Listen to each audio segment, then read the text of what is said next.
하나님의 말씀 출애굽기 1장 22절에서 2장 10절까지입니다. 봉독합니다. 1장 22절 바로가 자기의 모든 백성들에게 명령하여 말하기를 히브리 남자 아이들이 태어나거든 모두 강에 던지고 여자 아이들은 모두 살려주어라 하였다. 2장 1절 레위 가문의 한 남자가 가서 레위 가문의 한 여자를 아내로 맞이하였더니 그 아내가 임신하여 아들을 낳았다.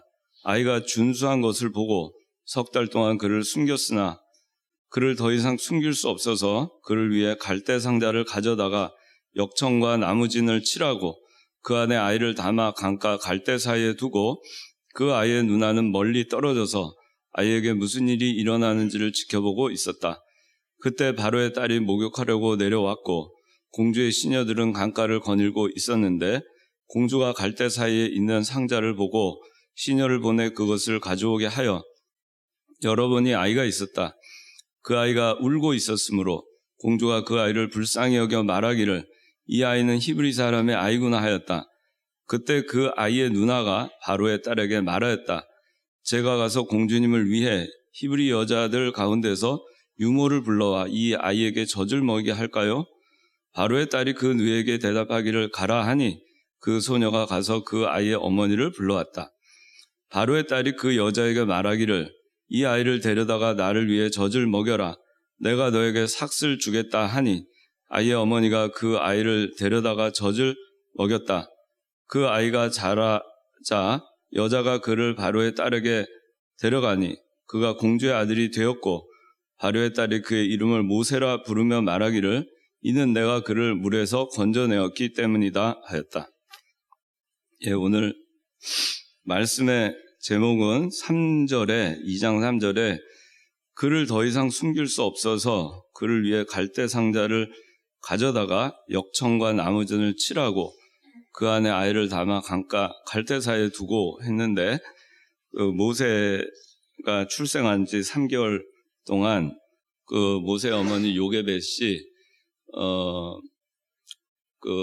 모세가 준수한 것을 보고 강물에 빠뜨리지 아니하고 석 달 동안 품고 젖을 먹이고 숨겼지만 더 이상 숨길 수가 없게 됐습니다.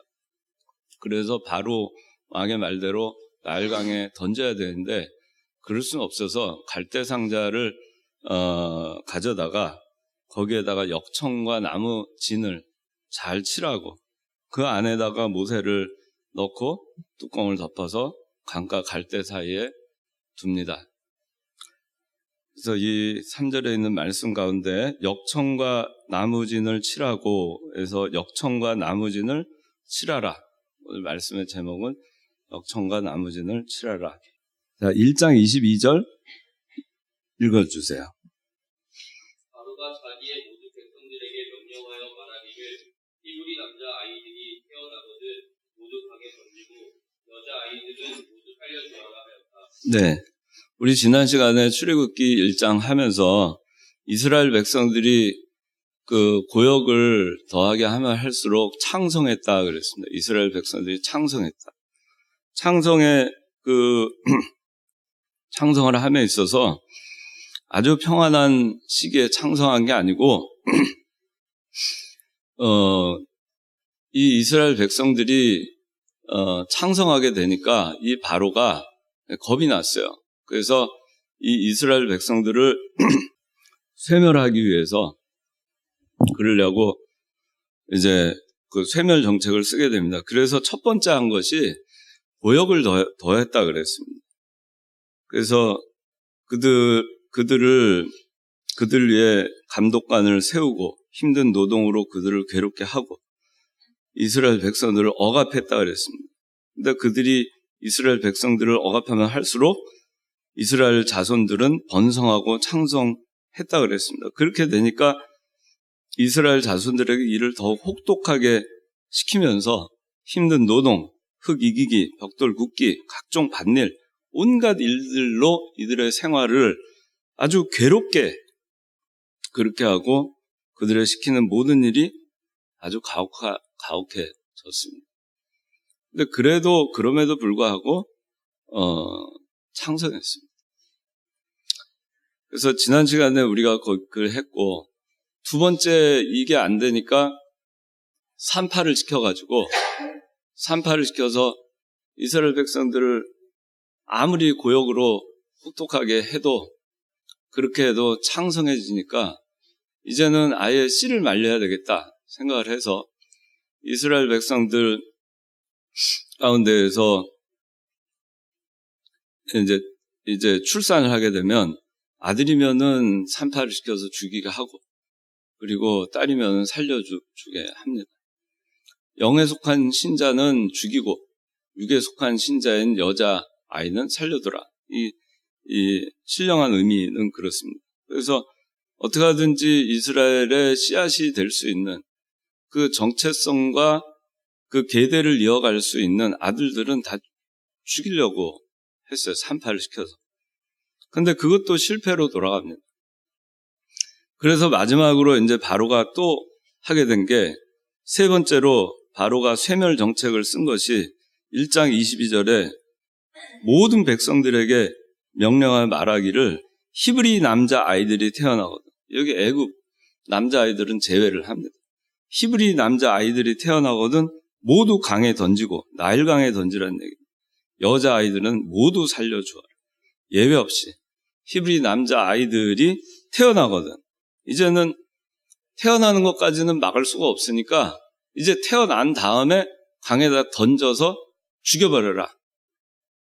그렇게 쇠멸 정책을 쓴 겁니다. 그래서 오늘 이제 총회가 있는데, 지난 시간에도 얘기했지만 여러분들 그 고역을 세상에서는 믿는 사람들 믿는 일 못하게 하려고 고역을 더한다 그랬어요. 세상 살이가 점점 힘들게 만들어놔요. 뭐 해야 될 것도 많고, 또 저 욕심도 끝이 없게끔 세상 문명이 발달합니다. 그걸 누려야 되도록 하기 위해서 우리는 끊임없이 일해야 되고, 끊임없이 그 시간 속에서 그 다람쥐 쳇바퀴 돌듯이 그렇게 살아도 헉헉대고 살게끔 그렇게 세상이 지금 돌아가고 있어요. 옛날에는 그저 누울 곳 있고 하늘 가릴 수 있는 지붕 있고 먹을 것도 있고 입을 것만 있으면은 그러면 참 만족했는데, 지금은 그걸로 만족할 수 있는 세상이 되지는 않았어요. 사실 우리가 내려놓으면 되는데 세상은 그런 것들을 자꾸 만듭니다. 자꾸 새로운 것들을 만들어서 우리가 그것들에 대한 욕망을 멈추지 않도록 합니다. 그래서 그걸 얻고자 하다 보니, 남들과 같이 누리면서 살려고 하다 보니, 그 세상에 눈을 돌리다 보니 너무너무 힘들게 살아가게 되고, 고역을 더하게 되고, 밭일도 하고 힘든 노동도 하고 벽돌 굽기도 하고 흙 이기기도 하고 각종 밭일 다 해도 누릴 수 없게끔 그렇게 그 삶이 그냥 치여서 살게끔 그렇게 만들어놔요. 그러다 보면은 신앙생활 할 겨를이 없죠. 언제 신앙생활 제대로 하면서 그걸 다 하고 살겠어요. 그러니까 그런 고역을 해가면서 우리가 믿음을 못하게 하는데, 교회에서도 거기다 더 나아가서 이제 교회 봉사도 해야 되지, 뭐 임원도 해야 되지, 또 임원이 아니어도 또 임원에 못지않게 또 열심히 교회 또 수고를 해야 되지. 그런 거 생각하면은 다 그냥 걷어치우고 그만두고 그냥 떠나고 싶고 이제는 좀 쉬고 싶고 그런 마음이 드는 건 사실이에요. 그게 이제 바로가 이 이스라엘 백성들을 쇠멸하기 위해서 했던 첫 번째 정책입니다. 근데 이스라엘 백성들은 거기에 지지 않았어요. 그 풀 가운데 보면은 잔디 있잖아요. 근데 잔디가 모든 잔디가 그런지는 모르겠는데, 잔디는 이렇게 밟아주면은 그 더 잘 자라요. 정재수 장로님 그렇죠? 예. 그래서 제가 저희 어머니 그 산소에 제가 이제 가면은 잡초를 제거를 하고, 그리고 잔디를 이렇게 또 깎고, 그렇게 하고 이렇게 어떻게 하냐면은 발로 밟아줘요. 잔디를 막 밟고 그냥 그 위에서 막 뛰어, 팔짝팔짝 뛰어가지고 이렇게 밟아줘요. 그러고 나서 보면 그 다음에 잔디가 잘 또 펴져 있어요. 밟아도 생명력을 잃지 않는 거예요. 근데 이제 산파를 시켜서 남자 죽이려고 했는데 그것도 안 되니까 남자를 이제 나일강에 던지고 여자는 살리는 이 세멸정책을 썼습니다. 영에 속한 성도.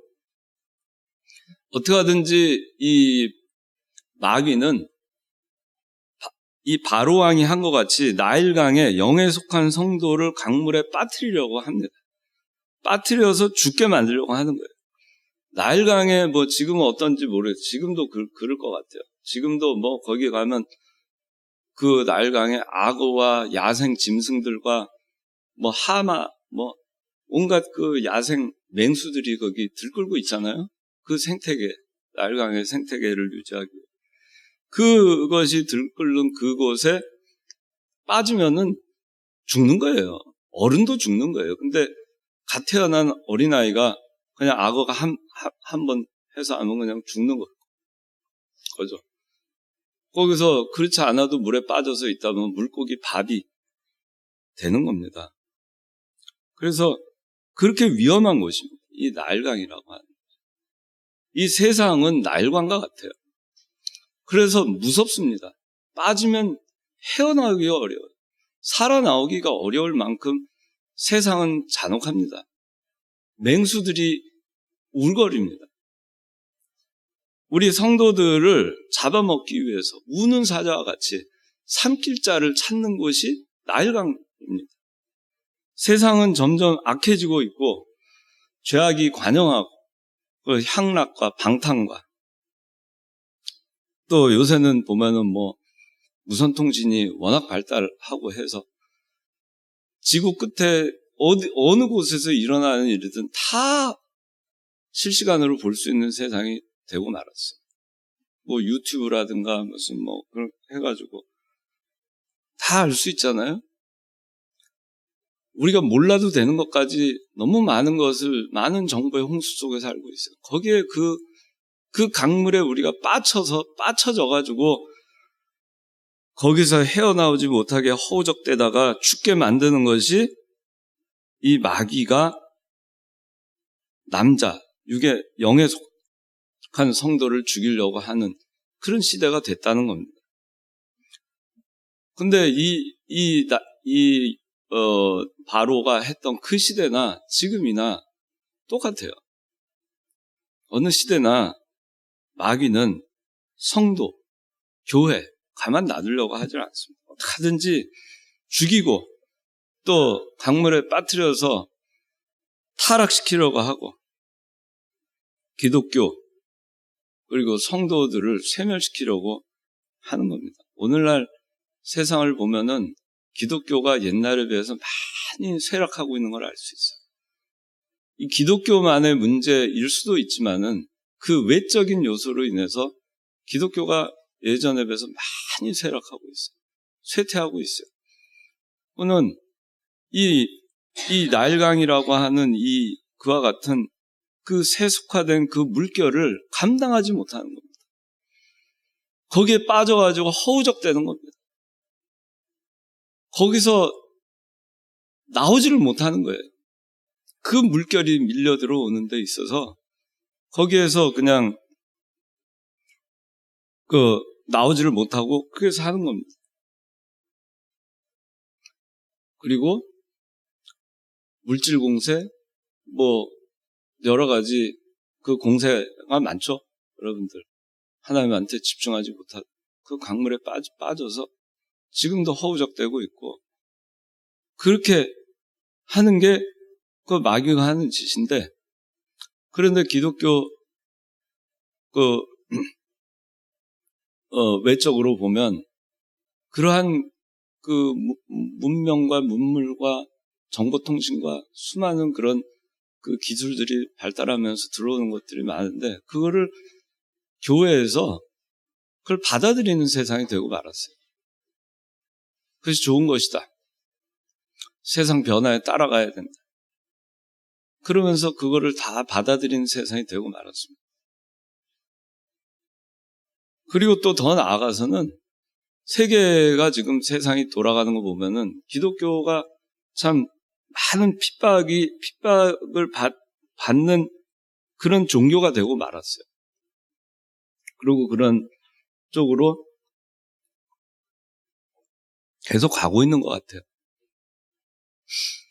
이슬람 국가들 보면은 얼마나 인구 증가가 빠릅니까? 무지무지하게 빠른 속도로 증가하고 있어요. 비기독교인 다른 이종교를 가지고 있는 사람들은 굉장히 빠른 속도로 성장을 합니다. 그들 가운데에서 결혼을 시키고 그래서 자녀를 많이 낳아요. 그 인구가 굉장히 빠른 속도로 늘어납니다.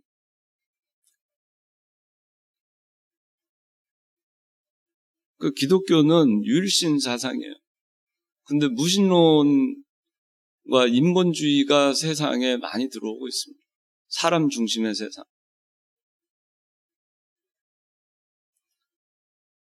평등의 세상. 택자와 불택자가 평등할 수가 없죠. 공존할 수가 없죠. 믿는 사람과 불신자가 같이 멍에를 메고 갈 수가 없잖아요. 그런데 그거를 다른 종교나 다른 이단이라든가 이런 거를 비판을 하거나 차별을 하게 되면은 이제는 형사처벌을 받을지도 몰라요. 여러분, 예수 믿는다고 했을 때 이 핍박을 받는 그런 세상이 올지도 몰라요. 우리나라에. 그래서 점점 성도 또는 교회가 신앙 중심으로 나아가지 못하도록 마귀는 참 별 수단을 다 씁니다. 국가 권력을 동원하기도 하고 그 다음에 사람들 눈에 보기 좋은 그런 것들을 동원하기도 합니다. 그래서 우리의 마음을 온통 날강에 빠뜨리게 그렇게 만드는 겁니다. 근데 영에 속한 성도 남자를 빠뜨려 죽이려고 하는데 우리는 영에 속한 성도가 돼야 돼요. 그리고 어떻게 하든지 살아나야 됩니다. 나일강에 빠지지 않도록 무장해야 되는 겁니다. 그래서 이렇게 세상이 우리 기독교와 성도들을 세멸하려고 그렇게 갖은 수단을 다해서 이렇게 밀려올 때 성도가 세상을 이기려면은 여기 오늘 본문에 있는 대로 그렇게 해야 되는 겁니다. 1절, 2절 읽어주세요. 레위 가문의 한 남자가 가서 레위 가문의 한 여자를 아내로 맞이하였더니 그 아내가 임신하여 아들을 낳았다. 아이가 중수한 것을 보고 6달 동안 그를 숨겼다. 네. 결혼해서 레위 가문의 한 남자와 레위 가문의 한 여자가 결혼을 했습니다. 아내가 임신했는데 이 아내의 이름은 요게벳입니다. 모세의 어머니 이름은 요게벳입니다. 아들을 낳았습니다. 아이가 준수했습니다. 여기 성실이 어디 갔어? 성실이. 황성신. 아들 이름이 준수지. 황준수. 이 준수가 여기 있는 이 준수를 따가지고 준수라고 이름 줬대요. 진짜로. 출애굽기 2장 2절에 있는 준수. 맞죠? 네, 준수. 준수하다. 이거는 뭐냐면은 하나님이 창세기에 보면은 하루하루 세상을 창조하면서 보시기에 좋았더라. 보시기에 좋았더라. 보시기에 좋았더라. 그랬잖아요.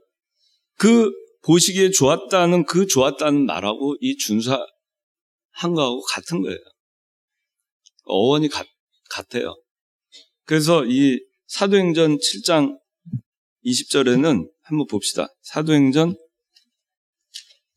이거를 뭐라고 표현했냐면은 7장 20절.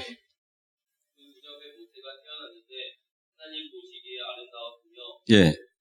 자, 하나님 보시기에 아름다웠다. 그랬죠? 준수한 것이 하나님 보시기에 아름다웠다는 거예요. 그것을 이 모세의 아버지 어머니는 깨달았어요. 하나님 보시기에 아름다운 사람, 준수한 사람이라는 것을 깨달았습니다. 하나님 보기에 아름다운 사람, 하나님이 보기에 좋았던 사람, 하나님 마음에 합한 사람, 하나님 보기에 좋았더라. 하나님이 천지 창조하면서 하나님 보시기에 좋았더라. 그 좋았던 그 모습을 하고 있는 그 모세, 갓 태어난 이 아들을 보고 석 달 동안 그를 숨겼습니다. 성도가 세상을 이기려면은 첫째는 석 달 동안 숨겨야 됩니다. 이 석 달 동안 숨긴다는 거는 뭐냐면은 인간이 할 수 있는 최선을 다하는 거예요. 사람이 할 수 있는 최선을 다하는 거예요. 어떻게 하든지 살려보려고. 어떻게 하든지 영에 속한 신자의 그 신앙을 죽지 않게 하려고. 어떻게 하든지 살려보려고 원래는 남자면은 죽이라 그랬는데 나일강에 던져가지고 죽게 했는데 죽이지 않고 그 죽이지 않은 걸 알면 바로 왕의 왕명을 어겼으니까 자기가 죽을 수 있잖아요. 그러나 하나님께서 아름답게 보시는 보기에 좋은 그 모세를 보고서는 성령의 인도함을 받아서 죽음을 불사하고 이 아들을 지킨 거예요. 영에 속한 신앙을 지킨 거예요. 영에 속한 성도를 지킨 거예요. 어떻게 하든지 지켜내려고 한 거예요. 살리려고. 3개월 동안 이제 막 태어났으니까 3개월 동안 뭐 아무것도 못 하잖아요. 이 아이가 3개월 동안 젖을 먹이면서 그런 3개월 동안 양육을 하는 거예요.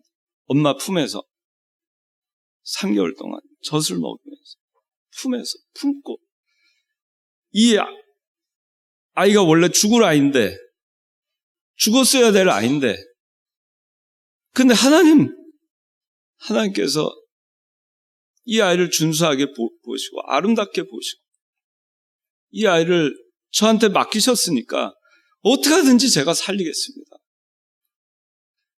품고 그런데 하나님 제가 할 수 있는 일이 없습니다. 이 아이가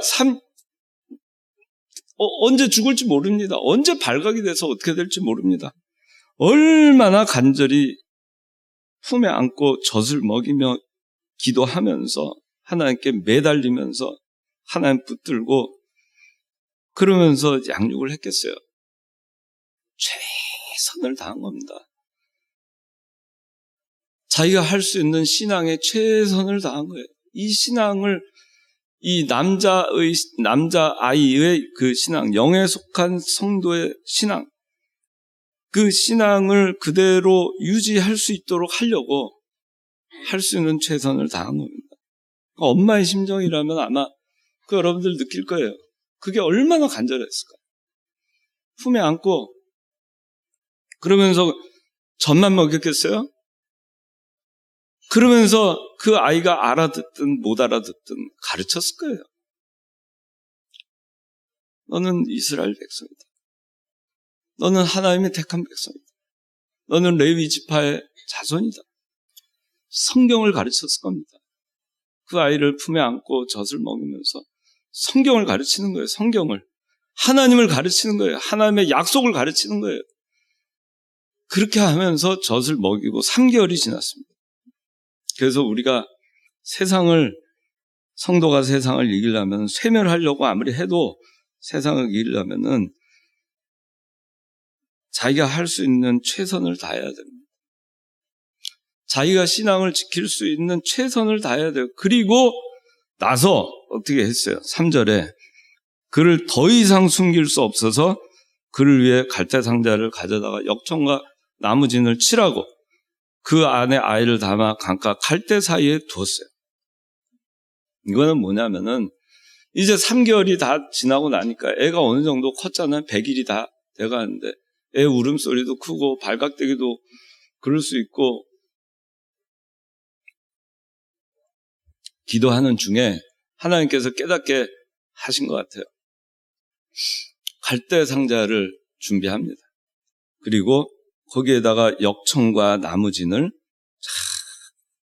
칠하고 아이를 거기에다 잘 눕히고 그리고 뚜껑을 닫아서 갈대 나일강가에 갈대 숲에다가 그걸 딱 갖다 놓습니다. 그리고 그 아이의 누나 4절에 미리암은 멀리 떨어져서 이 아이에게 무슨 일이 일어나는지 지켜봅니다. 이거는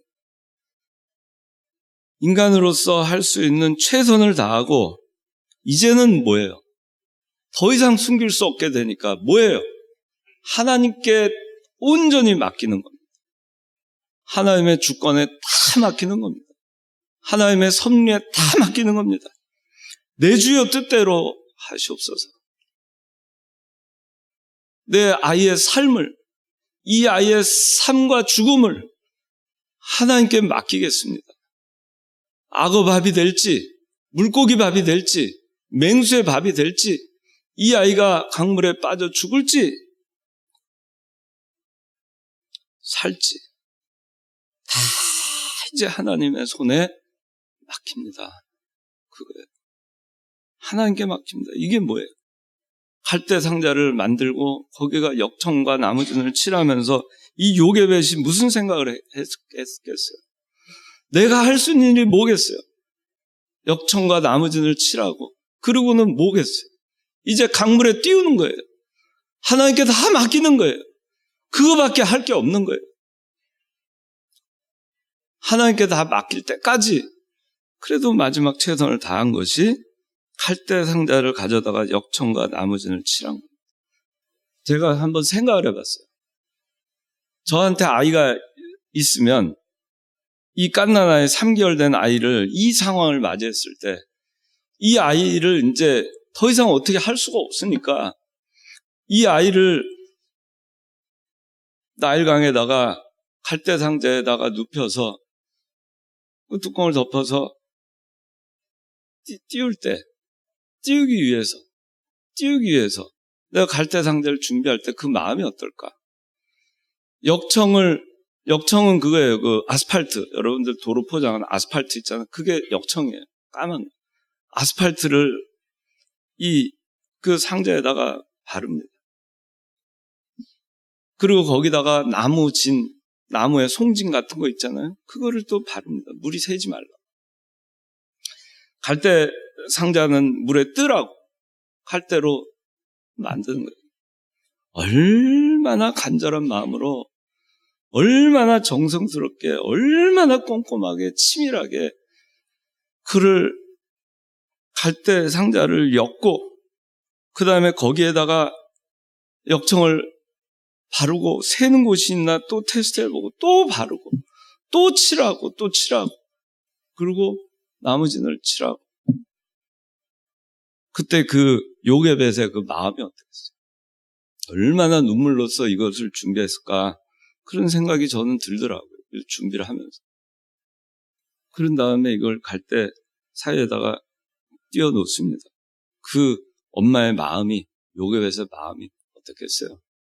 그렇지만 할 수 없는 거예요. 이제는 하나님께 맡길 수밖에 없는 거예요. 내가 할 일 다 했습니다. 하나님. 이제 하나님께 맡깁니다.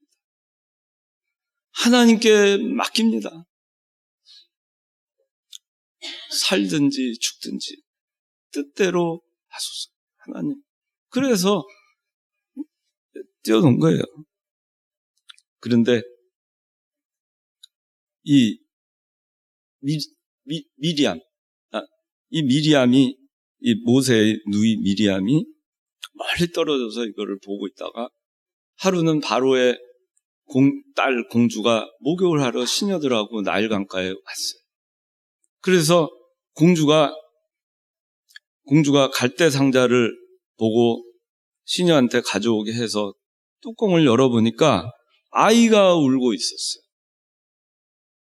그 아이를 볼 때 그 공주가 불쌍히 여겨 말하기를 그럽니다. 6절에. 불쌍히 여겨 말하기를 이 아이는 히브리 사람의 아이. 애굽 바로 왕의 공주인데 바로 왕이 히브리 남자아이는 다 강물에 빠져 죽이라 그랬는데 이 아이는 히브리 사람의 아이구나 하면서 불쌍히 여겼다 그랬어요. 이 아이는 울고 있었어요. 그리고 이제 그러자 그 모세의 누이 미리암이 뛰어가서 공주한테 가서 제가 가서 공주님을 위해 히브리 여자들 가운데 유모를 불러와서 이 아이에게 젖을 먹이게 할까요? 그러니까 바로의 딸이 그렇게 해라. 그래서 미리암이 어머니, 모세의 어머니, 자기 어머니 요게벳을 불러옵니다. 그래서 요게벳이 바로의 딸과 만나서 바로의 딸이 얘기를 합니다. 이 아이를 잘 키워 주십시오. 나를 위해서 젖을 먹여 주십시오. 내가 너에게 삭슬 주겠습니다. 요게벳이 하나님께 다 맡기고 자기 할 일 다 하고 최선을 다하고 눈물로 기도하고 그리고는 살든지 죽든지 주 뜻대로 하시옵소서 하고 했더니 그 모세가 다시 돌아왔어요. 자기 품으로. 그리고 이제 이 모세를 데려다가 유모 역할을 합니다. 친엄마인데 젖을 먹이면서 이 아이가 자랄 때까지 바로의 딸에게 데려갈 때까지 잘 양육을 해서 데려갑니다. 우리는 세상을 이기려면은 갈대 상자를 아까는 그 세상 이기려면은 석 달 동안 숨기라 그랬죠. 인간이 할 수 있는 최선을 다해라. 그 다음에 갈대 상자를 만들고 역청과 나머지를 칠하라는 겁니다. 그는 하나님의 주권을 믿고 섭리를 믿고 하나님께 다 맡기라는 겁니다. 그래야 세상을 이길 수 있어요. 내가 하려고 그러면 세상을 이길 수 없어요. 내가 하려고 그러면 바로가 나일강에 빠뜨려 죽이려는 데서 살아날 길이 없습니다. 하나님께 다 맡겼을 때 그때 길이 열리는 거예요. 그래서 길이 열렸어요. 모세는 살아났고 물에서 건짐을 받았고 죽을 목숨이었는데 살아났고 그리고 어머니의 품으로 돌아왔고 어느 정도 자라날 때까지 어머니 품에서 교육을 받을 수 있게 된 것입니다. 그리고 세 번째는 기도하는 거예요. 기도.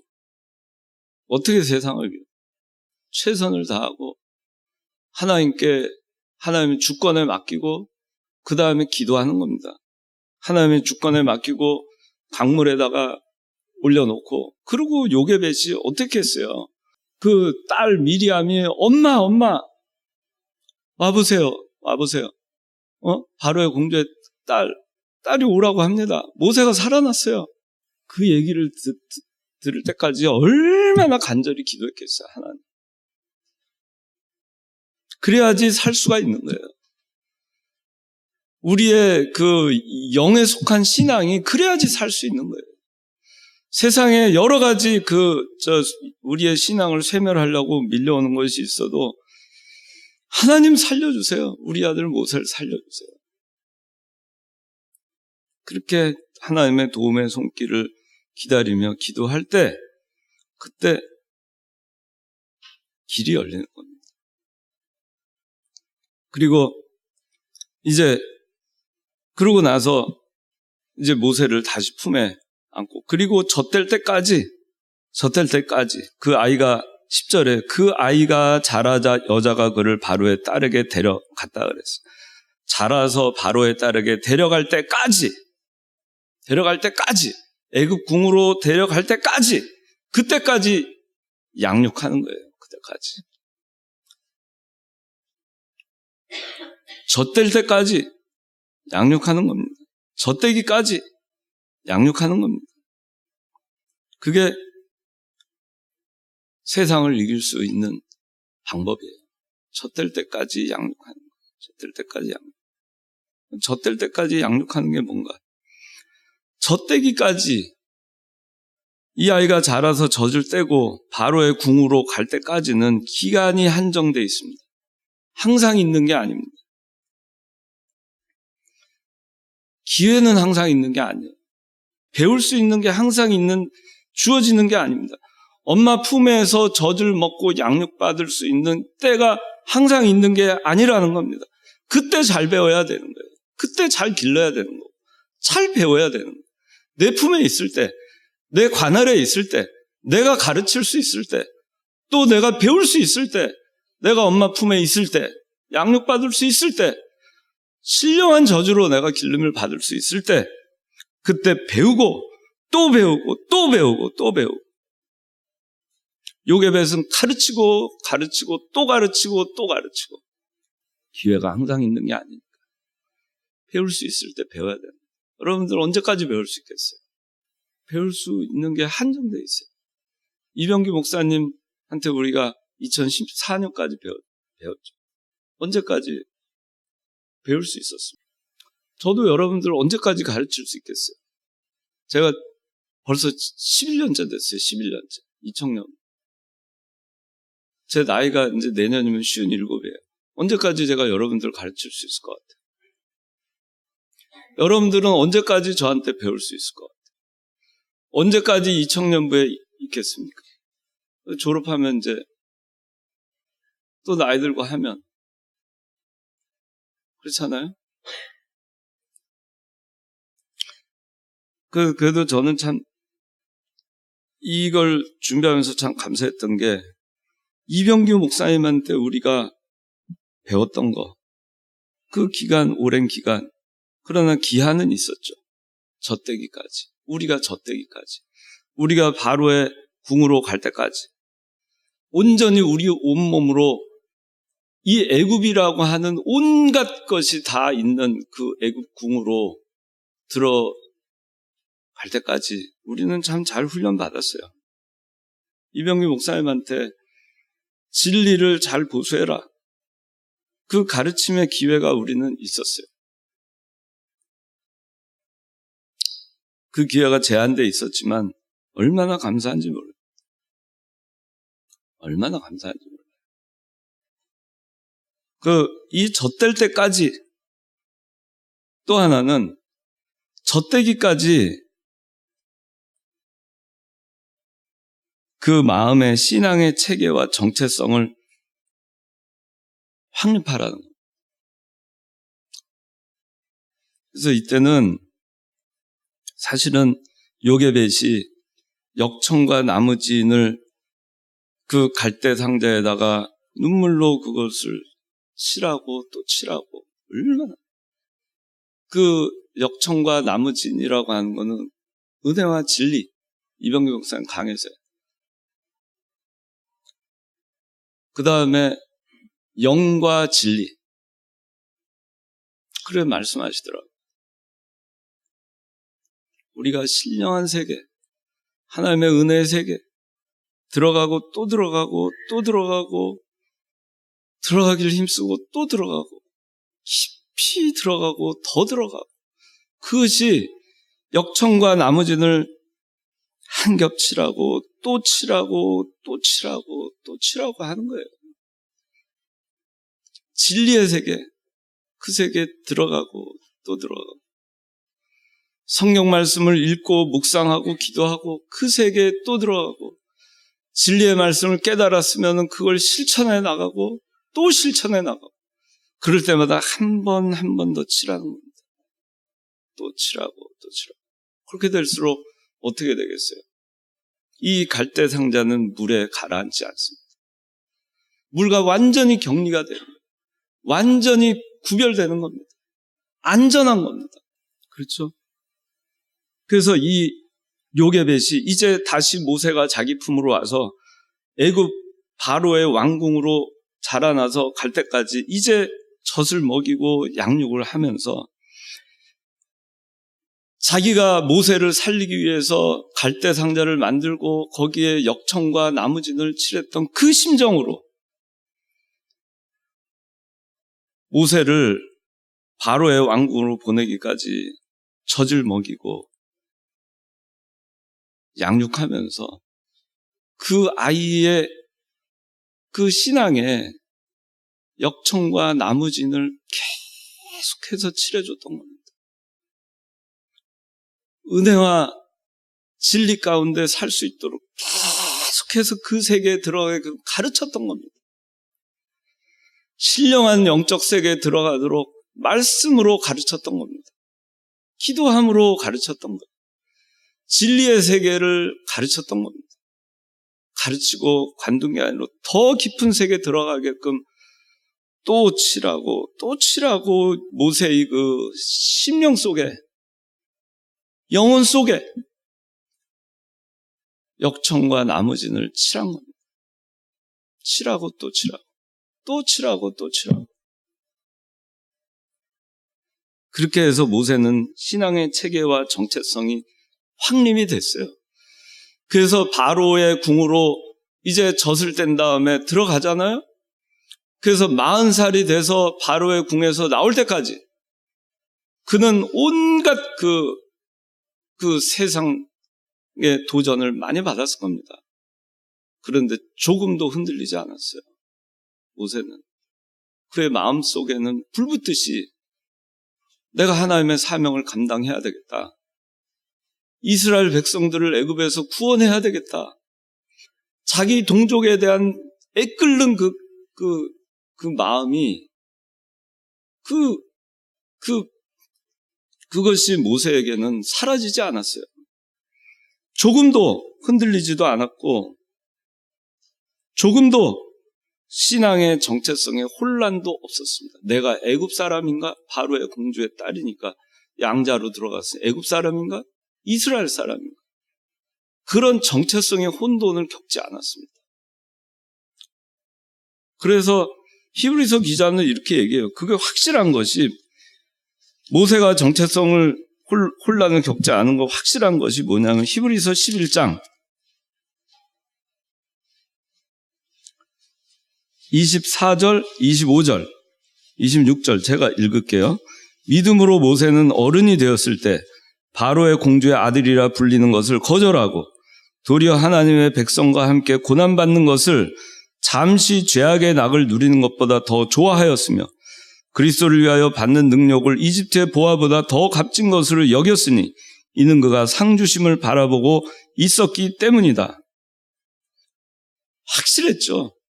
신앙의 체계, 신앙의 정체성.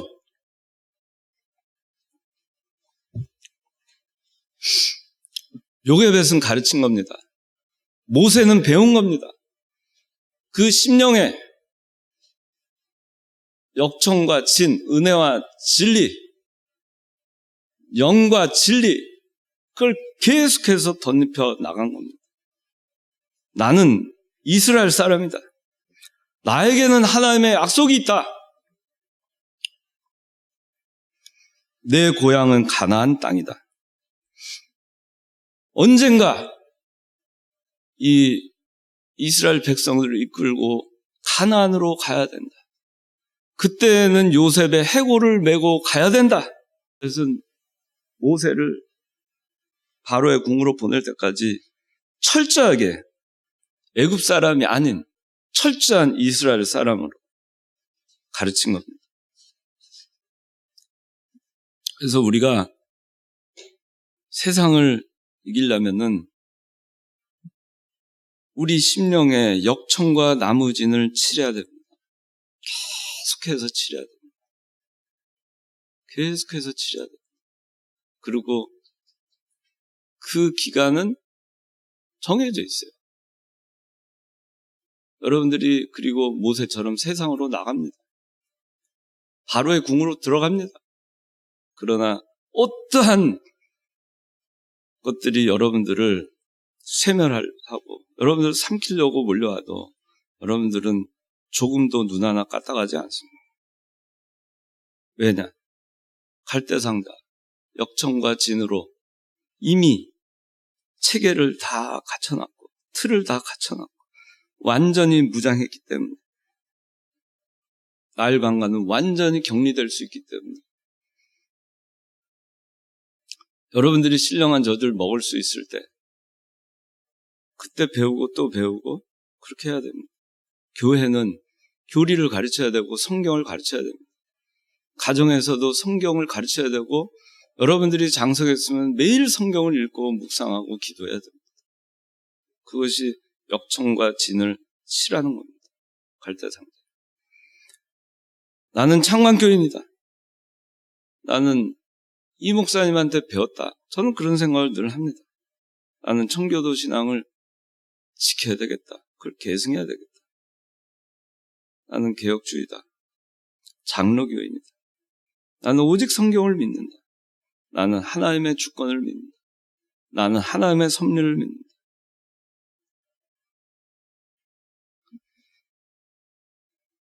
여러분들이 갈대상자의 틀을, 체계를 완전히 갖춘 그런 여러분들이 되기를 바랍니다. 여기 오늘 그 주보를 한번 봅시다. 주보. 마지막으로 주보 한번 봅시다. 자, 주보에 신앙 노선 써있죠? 그죠? 이게 여러분들, 저는 매주 이 주보를 보면 이걸 봐요.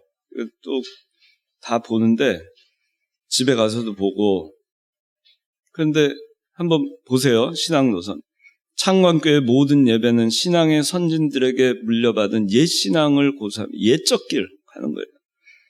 하나님께만 영광을 돌리며 자기 영광 추구하지 않아요. 열린 예배를 지향합니다. 우리는 안 한다는 얘기예요. 멀리 한다는 얘기예요. 특히 모든 예배 설교는 하나님의 말씀인 성경에 입각한 강의 설교이며 복음성가 및 CCM은 부르지 않습니다. 이게 우리의 신앙 노선이에요. 창관교회는 무오한 하나님의 말씀인 성경을 신앙과 행위의 유일한 법칙으로 삼는다 그랬어요. 성경 이외에 없다는 겁니다. 인간의 수단과 방법을 쓰지 않는다는 겁니다. 인본주의, 육신주의 쓰지 않는다는 겁니다. 주일 성수, 11조 생활, 우상의 제물 금지의 신앙적 표지를 조차 시대에 따라 변하지 않는 하나님의 말씀에 비추어 올바른 신앙생활을 추구합니다. 이게 우리의 신앙 노선이에요. 여러분들은 그 신앙 노선을 잘 이어가야 됩니다. 그걸 이어가려면 갈대상자의 역청과 나무 진을 잘 치러야 됩니다. 기도하겠습니다. 하나님 아버지, 오늘 우리 사랑하는 이 청년부 임원 선거가 있고 또 총회가 있습니다. 여기 모여있는 지금 이 남아있는 우리 3분의 1에 해당하는 우리 청년들이 진실로 하나님 앞에 끝까지 진리를 고수하고 전수해 나가는 하나님의 일꾼들인 3분의 1로 남을 수 있게 하여 주시고, 하나님 저희들이 그 마음 가운데 어떻게 하든지 신앙의 정체성, 체계를 분명하게 확립하고 그 신앙의 정체성과 체계 안에서 저희가 계속해서 이 창관교회 또 이 청년부 신앙의 계대를 잘 이어나갈 수 있도록 은혜를 베풀어 주시옵소서.